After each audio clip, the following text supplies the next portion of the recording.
I've only told 4 people in the world about this until now. I don't really think that it's the sort of thing that you tell the whole world, but I do think that sharing experiences where you've overcome something is crucial for helping others overcome their demons. Personal things such as this can only be comfortably spoken of when the issue is so far behind you that it is in no danger of hurting you again. When I was 15 years old, after dropping me off at a friend's house, my dad had a heart attack. He didn't make it. The paramedics said he was dead by the time they put him in the ambulance, so at least it was quick. Things went crazy for a while with relatives and comfort food all over the place. I went through that typical grieving phase for only a few days where you cry simply at the idea of them never coming back. And even then, it was never for more than just a couple of minutes at a time, because there was always someone to come in and try to comfort me. After about a week without him, I kind of went numb, because I was aware that becoming overwhelmed with grief wouldn't bring him back, and the best thing to do was move on. It never occurred to me that you're supposed to allow yourself to grieve. I just decided that I was done.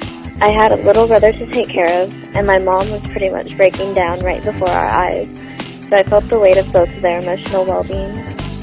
A few weeks passed, and the flurry of people who had spilled into our house soon spilled back out, leaving us on our own. I developed an eating disorder. I would tell you exactly how and why it happened, but even to this day I don't really know. It just sort of slipped into my life and became something to focus on. For the next 2 years, it defined me. I didn't go 10 minutes, let alone an hour, without my mind thinking disease thoughts full of self-hatred. Sooner that with family would send my mind into a panic over what I would be forced to eat, whether I would be able to get rid of it, and how bloated I would become. My best friend and boyfriend, Austin, begged for me to get help for those 2 years. I would tell them that I just couldn't see myself confiding to a stranger, and that honestly, it didn't matter anyway because I was fine. I wasn't fine. I lost weight steadily, and after a year I was soon eating hardly anything, and whatever I did eat was soon purged from my body. The disease that I had adopted to help me stay in control had outgrown me and now had me completely out of control. My mouth and throat were constantly hurting from stomach acid. My heart would race weakly when I woke up in the morning. I didn't eat meat because that was just one more thing I knew that I wouldn't want in me. You could see the ribs in my chest, but I still maintained that I was okay. In a way, I loved my eating disorder because it meant that no matter how bad anything got, I knew that I was in control of my life. After all that time, I was used to my friends and boyfriend's pleas to get help. Those I could handle. But it wasn't until Austin admitted to me, sounding sadder than I'd ever heard him to be, that he didn't think I would get better because it just didn't seem like I wanted to. I guess it didn't really hit me that things had gotten this bad until he said that, and it felt like my heart broke. That, I think, is the moment that I realized if I didn't change, things would only get worse. Sure, I could get smaller, but at what cost? I was sick of hating myself, so I chose to finally actually try to get better.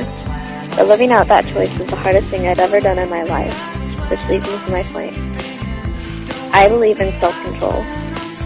I am in control of every aspect of my life these days, but not in the way that I used to be.